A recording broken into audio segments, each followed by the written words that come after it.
Hey, this is Pastor Fred. Welcome to the Follow Through. We are listening to God. We're also living for Him. So hit that subscribe button and share this with somebody in your life over the next couple of weeks, really. We're looking at being followers of Jesus and how do we do that, but also help others to do that, right? So be disciple makers, but also, right, disciple makers who make disciples who make disciples. You see how that works? That's really why we're at where we're at. Is because people's lives were affected by Jesus. They believe that He died, believe that He rose for them.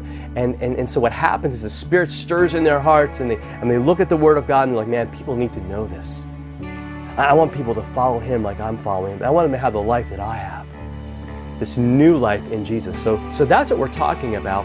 And we've been really talking about this week, focusing on our lives and what sermon is that preaching? Like, how does God use how I live and how you live?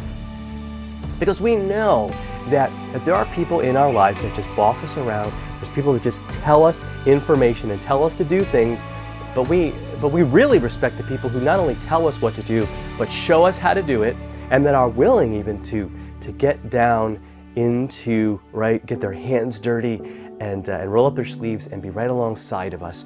When I used to drive a forklift and work in warehouses, it was really cool to see managers and other people who would be willing to do that, man. If a truck needed to be loaded and I was up against it, you know, they'd be right there, right alongside me. But the person that goes, hey, I need you to do that, and I don't really care. I mean, there's a disconnect there. So our example is huge. And today we're going to see probably the ultimate example, and that is Jesus in John chapter 13, verse 15, where He washes the disciples' feet, like one of the most demeaning tasks ever, right? So if you had your house and you had people over, you'd have some servants whose job it was to wash the feet of your guests, right? You didn't do it yourself. Right? Maybe you provided a basin or something like that, but you weren't going to like literally get down and wash their feet. But Jesus does just that because He wants us to see that He not only taught those things. He said, remember, Jesus said, the first shall be last and the last shall be first. The least in the kingdom is actually the greatest. Right? He talked about in God's economy and the way God works in His kingdom, when it comes to His role, He's the one who reigns. All of us take a back seat to that. And we're the ones who benefit from His great love and His great forgiveness. So it's not about us. And so Jesus didn't just teach that over and over and over again, but He actually showed them. It was in the upper room. He washed their feet. And He says in verse 15, He says, I have given you an example. So remember that? Remember what I did? Don't forget it. I did it so that you also should do as I have done to you. Now, that doesn't mean that we always have to, we don't wash people's feet anymore. Right? People take a shower and they do all things, but there's that same mindset that we can have that says, hey, how can I serve you? Because Jesus died for me, because He rose for me, He has set me free. And so you know what? There'd be nothing better in my life for me to help you to do what you need to do. I want you to know that He died for you. I want you to know that you're saved, that I want you to have that love and that forgiveness.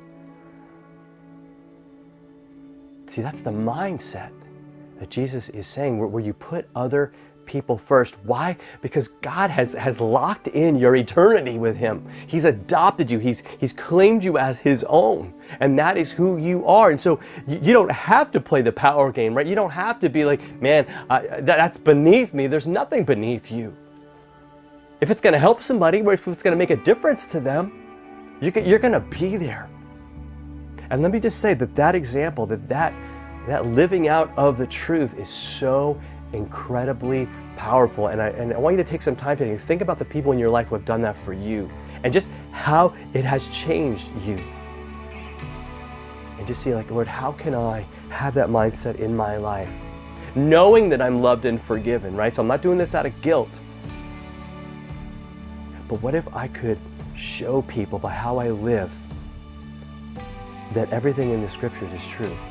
That Jesus is alive and He's in my heart and He is just guiding me to help you. I just pray that we, again, are all about that every single day. All right, have a great one, and we will talk to you next time.